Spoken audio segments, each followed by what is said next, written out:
It's funny how mundane tasks can turn into nightmares. I had always loved driving at night.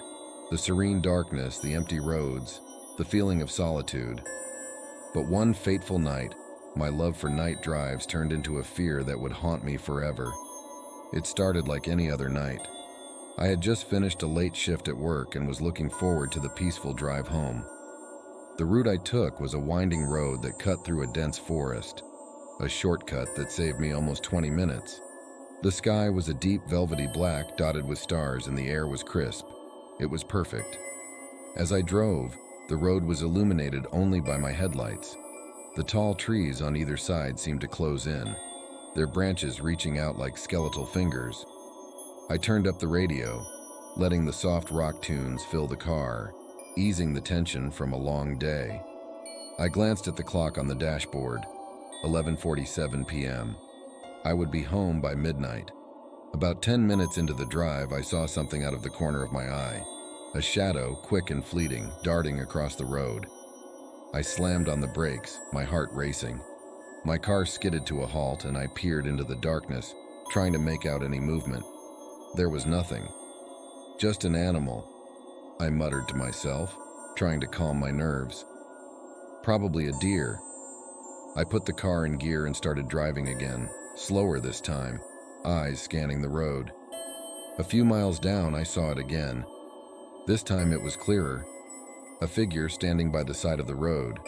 It was tall and gaunt, with an unnaturally pale face that seemed to glow in the dark. I felt a chill run down my spine as I passed by. The figure didn't move, didn't react, just stood there watching me. My pulse quickened. I kept my eyes on the road, refusing to look back. "Keep driving," I told myself. "It's nothing, just your imagination." But then the radio began to static. The soft rock tunes turned into a garbled mess of noise. I reached out to adjust the dial, but it was no use. The static persisted, growing louder and more chaotic.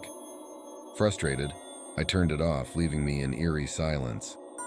That's when I heard it, a faint whisper, almost indiscernible. "Turn back." I froze, my grip tightening on the steering wheel. The whisper was soft but clear, like someone was sitting right next to me. I glanced at the passenger seat, but it was empty. "Turn back," the voice repeated, more insistent this time. Fear settled in my gut. I pressed down on the accelerator, eager to get home.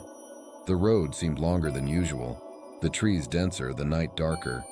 My headlights cast long, distorted shadows that danced along the edges of my vision. Suddenly, the car lurched forward, as if something had hit it from behind. I yelped and pulled over, my heart pounding in my chest. I got out, shivering in the cold night air, and walked to the back of the car. There was no damage, no sign of anything unusual.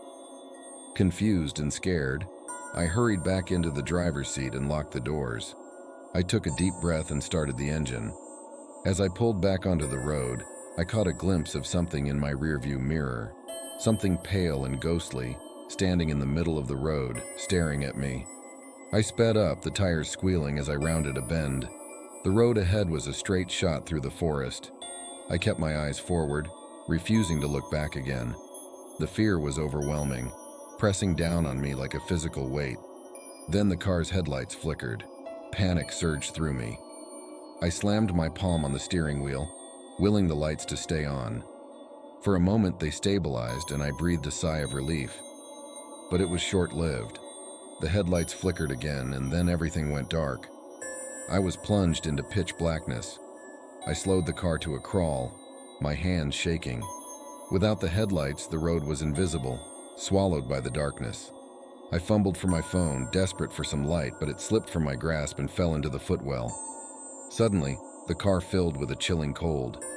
My breath came out in misty puffs. I heard the whisper again, louder and more menacing. "Turn back." "No," I whispered, my voice trembling. "I have to get home." Then the car stopped. The engine died, and no matter how many times I turned the key, it wouldn't start. The silence was deafening. I was stranded in the middle of nowhere in complete darkness with no way to call for help. I felt a presence. Slowly, I turned to look out the window. There it was, standing right next to the car. Its pale face was inches from the glass, eyes empty and lifeless, staring straight at me. I screamed and scrambled to the passenger side, but the figure followed, appearing outside each window as I moved. Desperation took over. I grabbed my phone, using its faint light to search for any sign of life. The battery was low, but I managed to dial 911. The call connected, but all I heard was static and that same whisper, "Turn back." Tears streamed down my face as I begged for help, but there was no response. The static grew louder, the whispers more insistent. "Turn back." Suddenly, the phone died.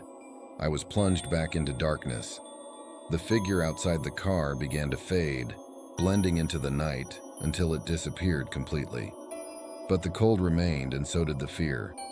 I don't know how long I sat there, paralyzed with terror. Eventually, the sky began to lighten, the first hints of dawn breaking through the trees. The cold lifted, and I felt warmth returning to my body. I tried the ignition one last time, and to my surprise, the engine roared to life. I drove home in a daze, the events of the night replaying in my mind. When I finally pulled into my driveway, I was exhausted, both physically and mentally. I stumbled into the house and collapsed onto the couch, unable to shake the feeling of being watched. Days turned into weeks, and life went back to normal. But I couldn't forget that night. The fear lingered, a constant reminder of what I had experienced. I never took that shortcut again, never drove through the forest at night. And sometimes when I'm alone in the dark, I still hear the whisper, "Turn back." Some roads are better left untraveled. If you enjoyed this story, please like, subscribe, and hit the bell for more tales that will keep you up at night. And remember, the dark can hide more than just shadows. Stay safe out there.